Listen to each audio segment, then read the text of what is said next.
नमस्कार दोस्तों, आज बात करेंगे एक इम्पोर्टेंट डेवलपमेंट पर। और वो डेवलपमेंट ये है कि फंस गया मुनीर और आ गई उस पर दोहरी मुसीबत।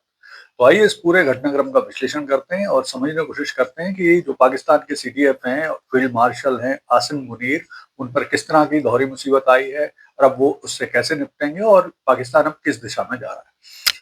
तो देखिए, जो दोहरी मुसीबत आसिम मुनीर के ऊपर आई है उसमें से पहली मुसीबत ये है कि ट्रंप अब लगातार आसिम मुनीर पर प्रेशर डाल रहे हैं कि वो जल्दी से जल्दी पाकिस्तानी सेना को गाजा में भेजें।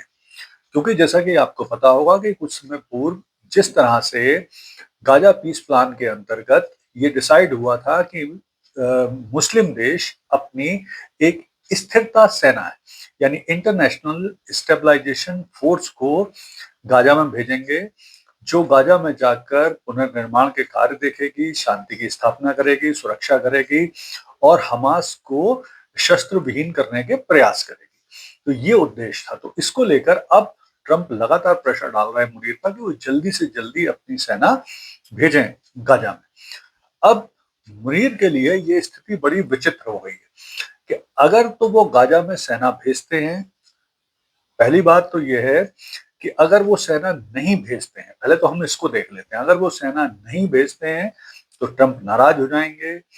फिर अमेरिका के और ट्रंप के जो अमेरिका पाकिस्तान के जो बढ़िया से रिश्ते चल रहे हैं उनमें खटास आ जाएगी। तीसरी, जो ट्रंप के फेवरेट जनरल बने घूम रहे हैं आसिम मुनीर, उसमें भी परेशानी आएगी।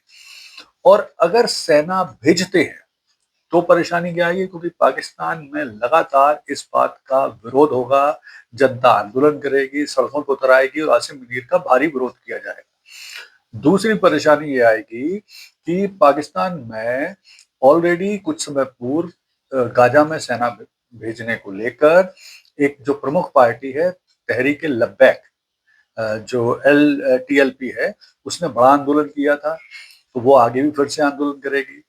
तीसरी चीज है कि पाकिस्तान की जनता बिल्कुल नहीं चाहती कि जो पाकिस्तानी सेना है वो भेजी जाए गाजा में। इसे वो इजराइल की जीत के रूप में देखते हैं। चौथी इंपॉर्टेंट चीज ये है कि जो घरेलू राजनीति है उसमें उबाल आ सकता है इस घटना को लेकर। और हाल में ही जिस तरह से आपको पता है कि आसिम मुनीर को 27वां संविधान संशोधन करके पाकिस्तान का सबसे शक्तिशाली व्यक्ति सीडीएफ वगैरह बना दिया गया है। अब परेशानी ये है कि अगर वो सेना भेजते हैं तो उनके साथ निश्चित तौर पर अमेरिका के संबंध बेहतर होंगे, अमेरिका का निवेश बढ़ेगा, आईएमएफ से लोन और मिलते रहेंगे, जो एफएटीएफ है उसकी ग्रे लिस्ट या ब्लैक लिस्ट में जाने से बचे रहेंगे और वो जो मुनीर हैं वो ट्रंप के फेवरेट जनरल बने रहेंगे। अब दूसरी मुसीबत की बात करते हैं। तो अभी परेशानी ये है कि इस स्थिति को देखते हुए आसिम मुनीर चूंकि फंस गए हैं, तो वो उन्होंने डिसाइड किया है कि बहुत जल्दी अमेरिका जाएंगे, वॉशिंगटन जाएंगे और ट्रंप से मिलेंगे और वहां मिलकर अपनी स्थिति बताने की कोशिश करेंगे। तो ये तो हो गई पहली बात।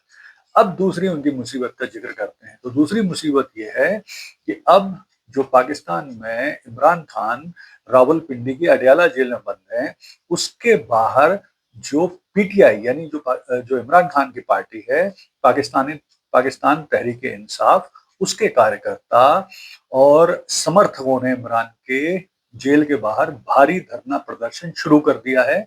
इमरान खान की तीनों बहनें जो हैं अलीमा खान, नौरीन नियाजी और उजमा खान, इनके नेतृत्व में, और उन्होंने अब एक बड़ा नारा बुलंद किया है जिसमें वो कह रहे हैं आजादी या मौत।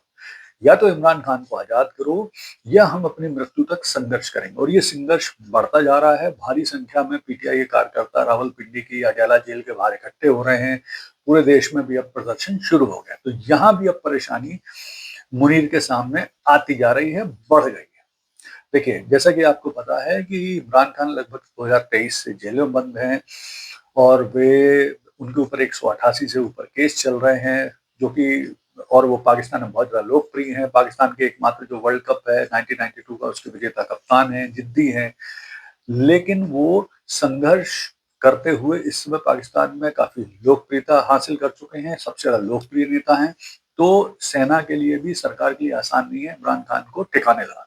जैसा आपको अगर याद होगा तो कुछ समय पूर्व भी अफ़गान मीडिया विशेष तौर पे अफ़गान टाइम्स ने एक बोला था कि अडयाला जेल में इमरान खान की हत्या कर दी गई है और उनके शव को ठिकाने लगा दिया गया है। हालाँकि बाद में वो ये न्यूज़ गलत साबित हुई।